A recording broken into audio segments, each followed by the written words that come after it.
नमस्कार, मेरा नाम विवेक कुमार है। मैं सहरसा के एमएलटी कॉलेज के इतिहास विभाग में सहायक प्राध्यापक के पद पर कार्यरत हूँ। आज की इस ई लर्निंग कक्षा में हम लोग अपनी पिछली कक्षाओं की चर्चा को ही आगे बढ़ाते हुए बात करेंगे।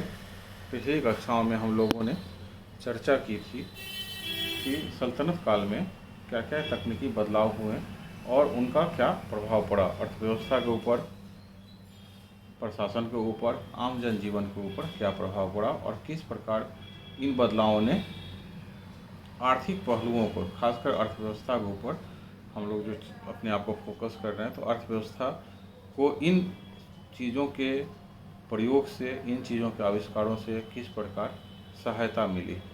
तो यही चर्चा हम लोग आज की क्लास में भी जारी रखेंगे। आज हम लोग मुग़ल काल में हुए तकनीकी बदलाव, जो भी नए नए यंत्र आए, जो भी उत्पादन के तौर तरीक़ों में बदलाव आया, जो नए नए यंत्रों से हम लोग परिचित हुए, तो उनका प्रशासन के ऊपर, राज्य के ऊपर, समाज के ऊपर, अर्थव्यवस्था के ऊपर क्या बदलाव आया, क्या क्या परिवर्तन हुए, इसके ऊपर संक्षेप में चर्चा करेंगे। मुग़ल काल में नगर जो हैं वो उत्पादन और व्यापार के प्रमुख केंद्रों के रूप में विकसित हुए। तुर्क सत्ता के बाद जब बाबर ने भारत पर चढ़ाई की और विजय पाया, उसके बाद हुमायूं, उसके बाद अकबर, इस तरह उनसे वंश के शासकों ने भारत पर अपनी सत्ता स्थापित की और अपने प्रशासन को सुव्यवस्थित, सुदृढ़ किया। तो एक तो उससे पहले सल्तनत काल का लंबा कालक्रम बीत चुका था, जिसमें केंद्रीकृत शासन मजबूती से पनपा, केंद्रीय प्रशासन मजबूती के साथ स्थापित हुआ, प्रशासनिक सुव्यवस्था स्थापित हुई और यह मुग़ल काल में भी बनी रही।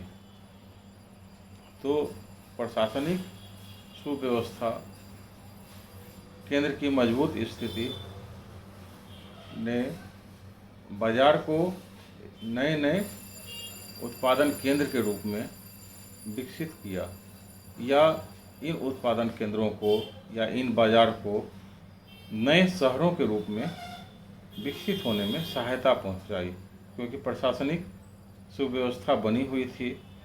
बहुत जगहों पर, बहुत सारे केंद्रों पर केंद्रीय शासक, राजा महाराजाओं ने भी अपनी व्यक्तिगत दिलचस्पी दिखाई, या महत्वपूर्ण प्रशासनिक केंद्र जो हैं वो शहर के रूप में विकसित होते गए। तो ये व्यापार वाणिज्य के तौर पर शहरों का विकसित होना काफ़ी अच्छा रहा। जितने ज़्यादा बाज़ार डेवलप होंगे अर्थव्यवस्था में, उतनी ही तेज़ी आएगी। या आज भी हम जानते हैं कि अगर कोई उत्पादन इकाई महत्वपूर्ण विक्रय स्थल के रूप में बदल जाती है, बहुत सामान्य सा उदाहरण लें, अगर हम लोग आज भी देखें तो कोई छोटा गांव जो जहां व्यापारिक गतिविधियां तेज़ होने लगती है, वो धीरे धीरे कस्बे के रूप में या छोटे शहर के रूप में डेवलप हो जाता है। और जब यहाँ पर उत्पादन की और भी इकाइयाँ लग जाती है, तो व्यापार वाणिज्य का विकास होता है, तो वो छोटा शहर धीरे धीरे विकसित होते हुए अपने आप को बड़े शहर के रूप में तब्दील करने लगता है। उसकी जनसंख्या, वहाँ पर होने वाली आर्थिक गतिविधियाँ, वहाँ पर अस्थायी संरचना, यातायात के साधनों का विकास, ये सारे चीज़ों में धीरे धीरे देखेंगे कि वृद्धि होती जाती है और यह एक महत्वपूर्ण केंद्र के रूप में उभरने लगते हैं। तो उसी तरह उस समय भी यही सारी चीज़ें घटित होती होगी। प्रशासनिक सुव्यवस्था के बाद जब प्रशासनिक एक सुव्यवस्था स्थापित हो गई, राज्य में केंद्र जो है वो महत्वपूर्ण शक्ति केंद्र के रूप में उभर कर सामने आया, आंतरिक संघर्ष की स्थिति समाप्त हो गई, राज्य लगातार विस्तार कर रहा था, राज्य के संसाधनों में वृद्धि हुई। तो इन सारी चीज़ों ने शहरों के विकास में महत्वपूर्ण भूमिका निभाई। तो अब हम लोग आते हैं अपने तकनीकी चर्चा के ऊपर यह था कि प्रशासनिक सुव्यवस्था ने अर्थव्यवस्था को तेजी दी। नगर में केंद्रित उद्योग, खासकर हस्तशिल्प उत्पादन जो है वो तेजी से आगे बढ़ा। इसमें भी सबसे ज़्यादा महत्वपूर्ण रूप से वस्त्र उद्योग आगे बढ़ा। सल्तनत काल में चरखा और धुनिया, इन दोनों के प्रयोग से हम लोग परिचित हो चुके हैं कि चरखा और धुनिया ने जो है उसने सूत काटने और धागा तैयार करने में काफ़ी तेजी लाई। और लंबी प्रशासनिक सुव्यवस्था ने इन चीज़ों के मांगों में वृद्धि की। खासकर मुगल काल में देखते हैं कि कुलीन वर्ग की संख्या बढ़ती गई। यह कुलीन वर्ग एक मांग पैदा करता गया और इस बढ़ती हुई मांग को पूरा करने के लिए उत्पादन का स्तर भी बढ़ता गया, क्योंकि खपत ज़्यादा होने लगी। अर्थव्यवस्था में हम देखते हैं कि किसी भी चीज़ का उत्पादन मांग पर आधारित होता है। जैसे अगर किसी चीज़ का उत्पादन हो रहा है और उसकी मांग नहीं है तो क्या होगा, उत्पादन धीरे धीरे कम होते हुए बंद हो जाएगा।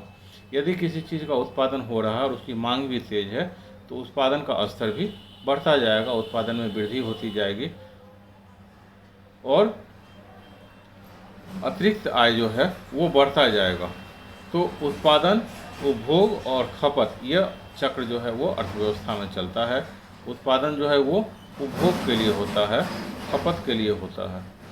तो कुलीन वर्ग की उपस्थिति, कुलीन वर्ग की बढ़ती संख्या इस रेशम वस्त्र उद्योग या सूती वस्त्र उद्योग या अतिरिक्त जो हस्तशिल्प उत्पादन केंद्र जो शहर में तेजी से पनपा, इनकी मांग पैदा की और इसके बढ़ते हुए मांग को पूरा करने के लिए उत्पादन में वृद्धि हुई, अर्थव्यवस्था में तेजी आई।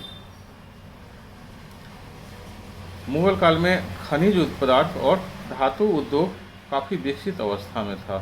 धातु उद्योग में सबसे प्रमुख स्थान लौह एवं इस्पात का था। मुगल काल में इस्पात बनाने की कला में और भी ज़्यादा विकास हुआ और इसके कारण उत्तम किस्म के हथियार, आयुध उपकरण बनाए जाने लगे, जैसे तलवार, भाले, तीर, तोप, बंदूक, इस तरह की चीज़ें बड़ी संख्या में बनाई जाने लगी। इन तरह की चीज़ों की डिमांड भारत से बाहर भी थी। मुगल क्षेत्र में बनाए गए आयुध उपकरण, तलवारों वगैरह की मांग इसलिए भारत में बाहर भी ज़्यादा थी कि ये उत्तम गुणवत्ता के बने होते थे। इस्पात जो है वो काफ़ी अच्छी क्वालिटी का होता था, इसलिए इसका मांग बढ़ता गया। तो इस इस्पात के गुणवत्ता को बढ़ाने का जो तकनीकी प्रयास किया गया होगा, उसके कारण इन उपकरणों की मांग बढ़ती गई होगी। इसी क्रम में हम बताना भूल गए कि जब बाबर भारत आया तो उसने पहली बार लड़ाई में तोपों का इस्तेमाल किया और इस तोपों के इस्तेमाल ने पूरे लड़ाई के संरचना को ही बदल दिया। पहले जो पारंपरिक तौर पर लड़ाइयाँ होती थी वो पूरा का पूरा वो बदल गया। अब जो लड़ाइयाँ होनी थी भविष्य में वो तोप, बंदूक और बारूद पर आधारित था।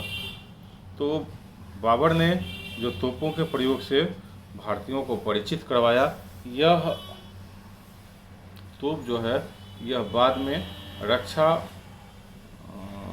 पंक्ति का एक महत्वपूर्ण हथियार बन गया और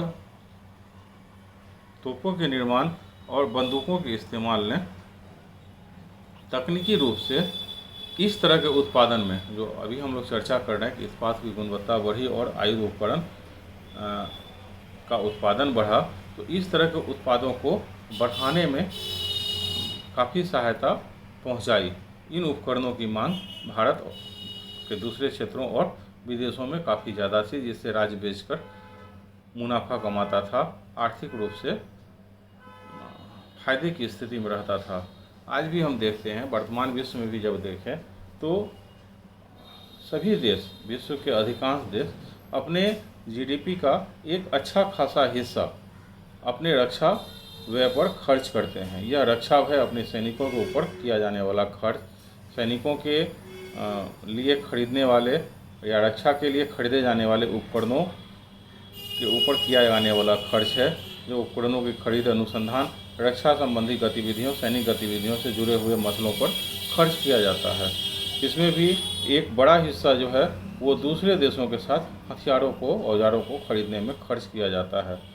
खासकर जो देश रक्षा उपकरणों के बिक्री में आगे हैं, उन देशों से हमारा एक बड़ा हिस्सा, राजस्व का एक बड़ा हिस्सा हम लोग दूसरे हथियारों को, औजारों को खरीदने के ऊपर खर्च करते हैं। तो यही स्थिति मुग़ल काल में थी।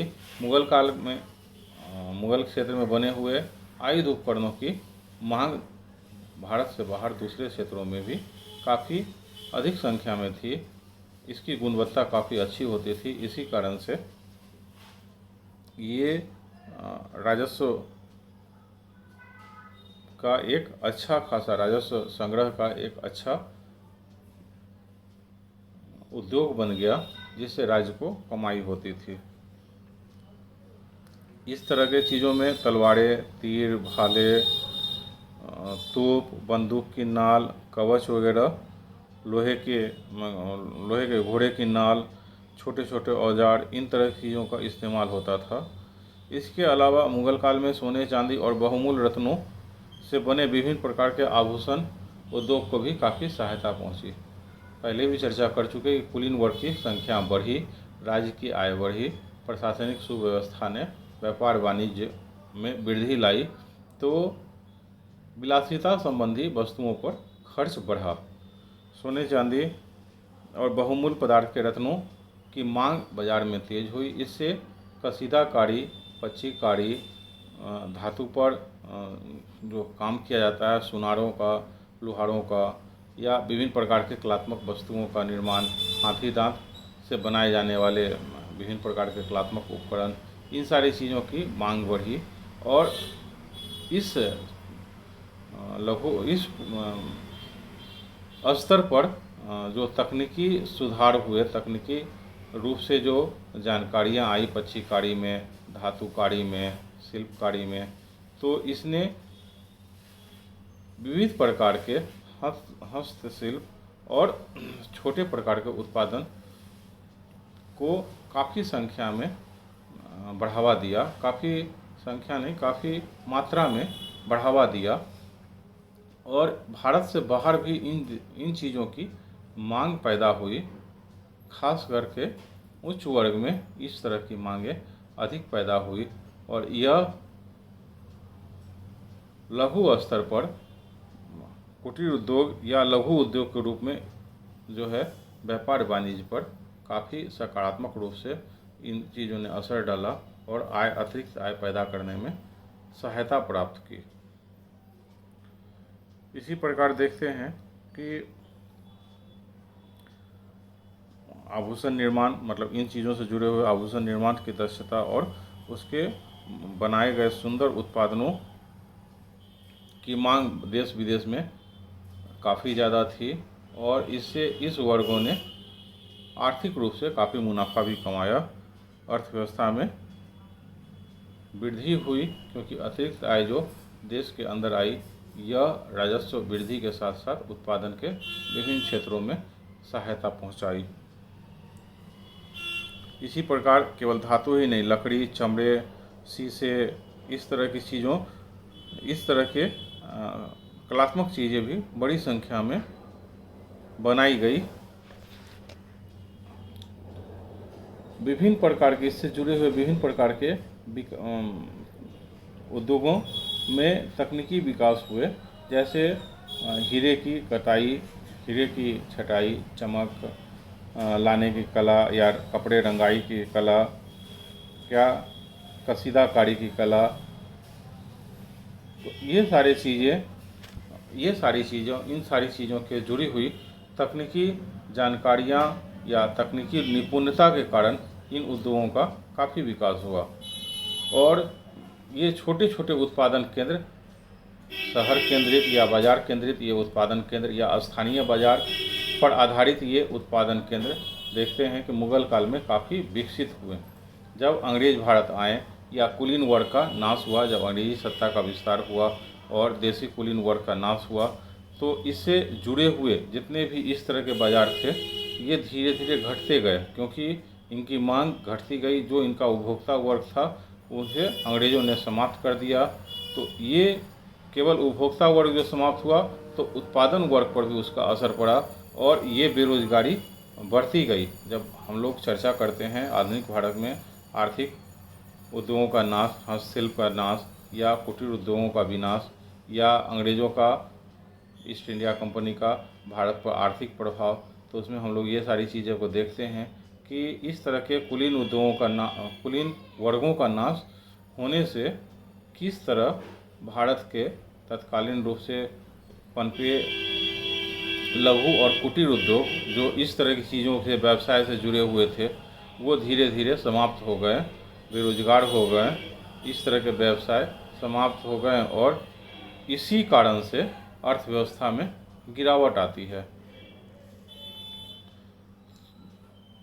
तो अभी हम लोग जो चर्चा कर रहे थे कि इस तरह के तकनीकी बदलावों ने उत्पादन के साधनों पर सकारात्मक रूप से अपना असर डाला और उत्पादन में तेज़ी अर्थव्यवस्था में तेज़ी से जुड़ी हुई थी और ये अर्थव्यवस्था में तेज़ी सामान्य जन के आय के साथ साथ सरकारी राजस्व के आय में भी वृद्धि से जुड़ी हुई थी और इसी कारण से स्थानीय स्तर पर बड़े बाज़ार, गांव, शहर का विकास होता है। तो आज की कक्षा में इतना ही। अगली कक्षा में हम लोग फिर किसी नए टॉपिक के साथ उपस्थित होंगे। तब तक के लिए धन्यवाद।